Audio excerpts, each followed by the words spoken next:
My name is James Williams Jr. and the following video is not for children. It will not be shared on Facebook, only on Comfy Habit number 2. So if you are a child under the age of 13, please vacate the premises. Please do not watch my video. Luckily you can't see me, but I'm going to spit real, free, lyrical type shit.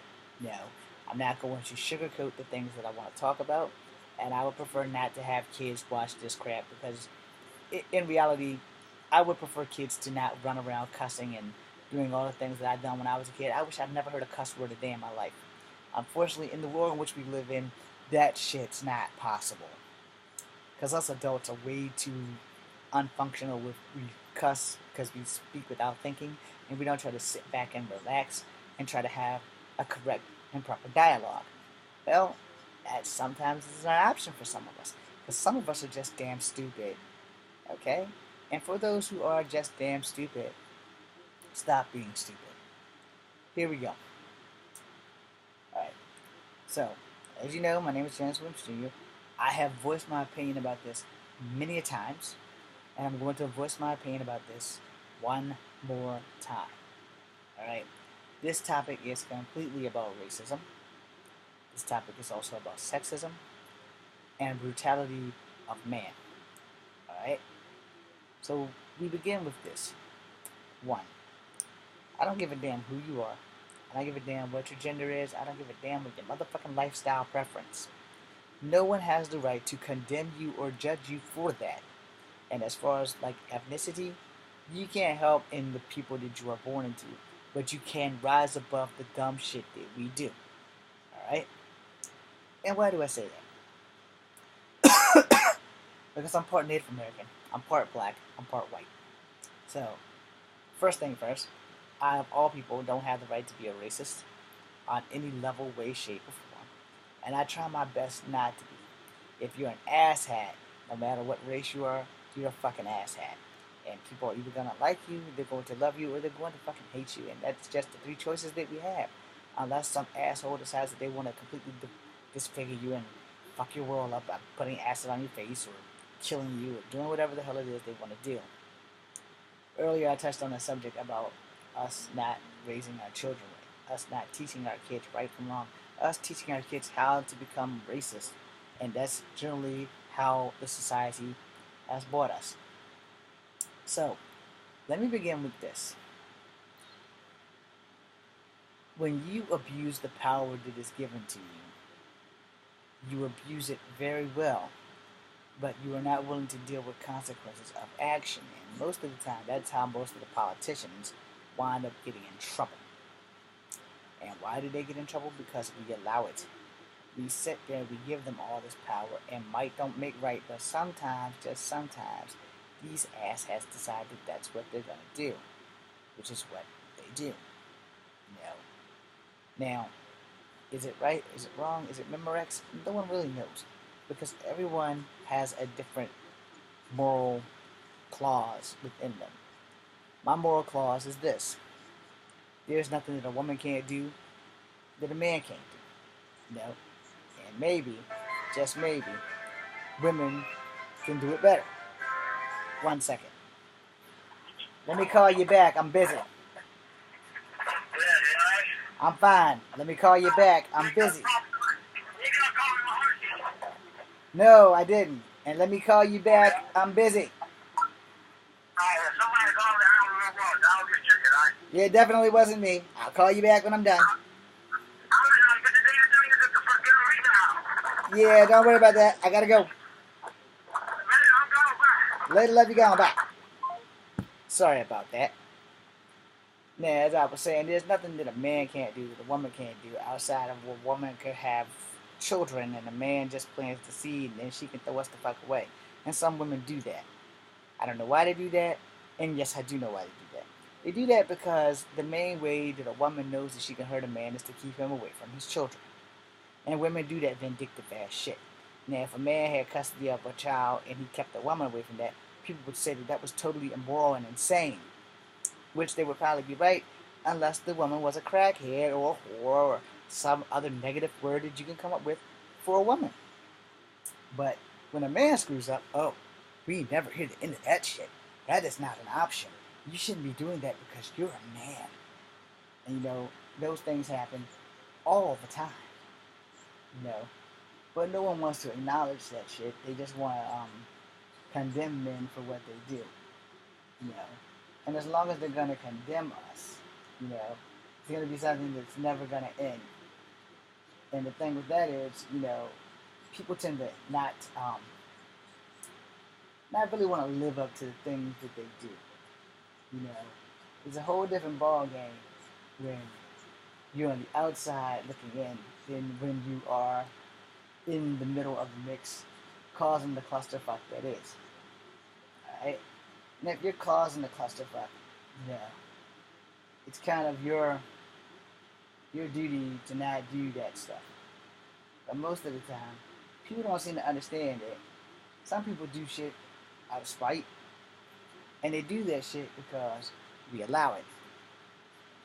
You know, and if you're gonna allow it, then this is how we have all these issues when it comes down to things of not accepting knowledge. All right, for people who judge people who watch porn, or for people who judge people who go to church and use church as a clutch to cause chaos, panic, and disorder in other people's lives, and then decide, um, I'm going to go back to church on Sunday and ask for forgiveness. I will make a video about that because you can't call yourself a Christian or a Catholic or a Baptist or a Presbyterian or a Buddhist or any other religion whatsoever if you constantly cause disruption in people's lives. How Christian are you if you're causing problems? You're not. You're not Christian. Read your fucking Bible.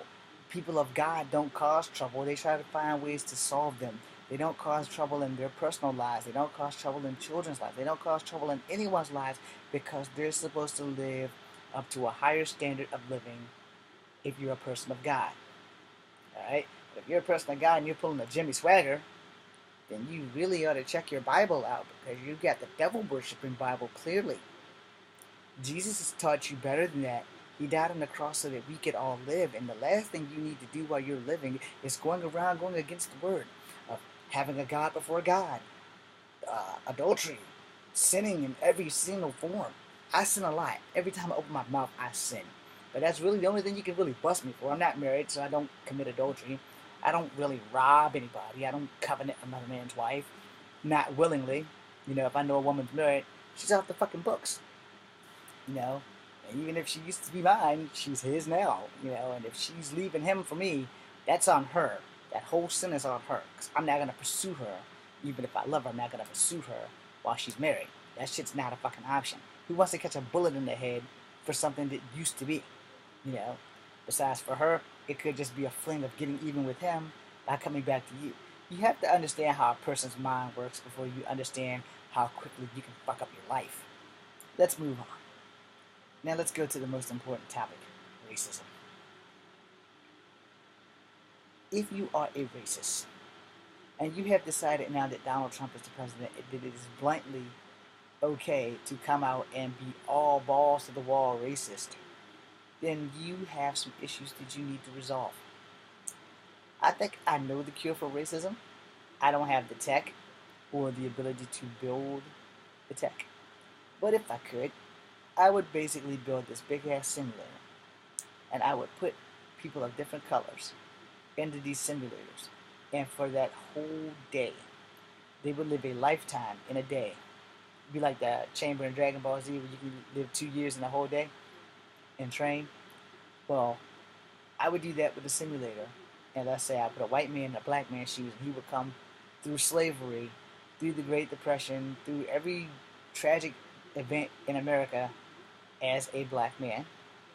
And then when he comes back for a second dose, he would go through every event in the world as a Native American. Because those two men and women cultures seem to have had it the worst. And I'm not going to say that white people haven't had it bad either. Because there have been plenty of good white people who have had it just as bad as black people and just as bad as Asian people. The problem is, history does not allow us to teach that in school. Alright? History only makes it out so that the only people that you really know a lot about, if anything, is the people that have suffered the most, which is true. Native Americans and blacks have suffered the most. Native Americans probably actually had it worse than blacks, but we're not going to go there. Anyway, it's probably a level playing field. I guess it kind of depends on how you look at it. But for each person who has done that, they will understand I would put them through the worst emotional, mental shit ever. And they would probably come out and never be a racist again. The side effect is they might come out and want to commit suicide because of the things that they would see. Now, I would go one more step because the person might be a racist and a sexist. So I would make them go through life as the opposite woman and from which they were born. So if you were black, you would come out as going through life as a white woman. If you were white, you would go through life as a black woman and then an Asian woman. And if you're black, you would go through life as a white woman and then an Asian woman. And then I would even, for extra doses, go through you as a black woman so that you'll understand what we put our black women through. And that would go for women. I would put them in the shit where they have to face the same shit that they do to black men and white men and Asian men. I would fix the problem by making everyone live the life of someone that they're not for a whole day. And you would get 2 years life, 2 years of living in a predator's world where you have nothing that you can do but stand there and take it. Because you're going to be laying, it'll be like you're in a dream state. You'll be laying in a simulator. You won't only be in there for 2 hours, you know. So you would have to go to the bathroom before you go in and maybe when you get out. And hopefully there won't be any seizures or side effects. There will have to be a doctor on staff. So that way, in case someone pukes up in the machine, we won't have them like choking on their own puke. And there will also be a janitor on staff because they're going to have to clean that shit up. We also wouldn't want anybody to shit on themselves, so we would probably provide them with some clothing. Just to be on the safe side, it would probably be a disposable uniform so they can throw that shit in the trash can because no one wants to smell them. Anyway, moving on. I think that would probably solve most of our racist qualms. Once we got rid of all the racism in the world, and we started opening our eyes and our hearts to more mundane things, we could explore Mars. Or maybe, if we're lucky, we can make a rocket powerful enough to go to fucking Pluto. Now, I don't want to be like the Expanse TV show where we have people living on the moon and living on Mars and living on Earth, and there's a three-way world war fest, and then there's people living in the Badlands in space. You know, there's always a Badlands. There's a Badlands in Star Trek. There's a Badlands in Expanse. There was a Badlands in Space Above and Beyond. There was a Badlands in every space flick except that I know of, Battlestar Galactica and maybe Buck Rogers. But there's always a Badlands somewhere. Definitely a Badlands in Star Trek. Live long and prosper. The Maquis stayed in the Badlands. He didn't fuck with the Maquis. Anyway, I think that if we solve these minute problems, then maybe we can solve the bigger problems. And then, maybe, just maybe, it won't happen within my lifetime, but maybe, just maybe, people will rise and people won't see color anymore. And maybe we won't have to wait for an alien apocalypse or a zombie apocalypse to realize that we're all human and that we all bleed red. I would cut my throat now and show you guys that I bleed red, but I would like not to commit suicide in front of the camera because that would be awful.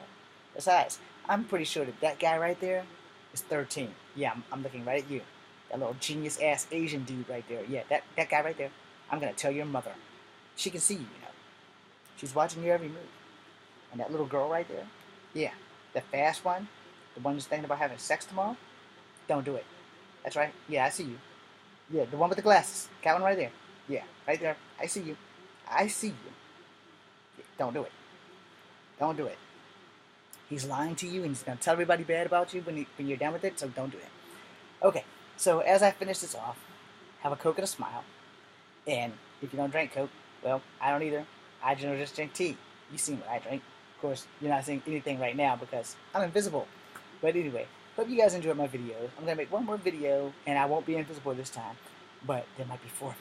I don't know what I'm going to do. But anyway, I'm going to make another video, and I'm going to call it a day. And the next time after that video is posted, I will be home from work. I'm James Williams Jr. This is Comfort Havoc number 2. Secure the room. Be seeing you.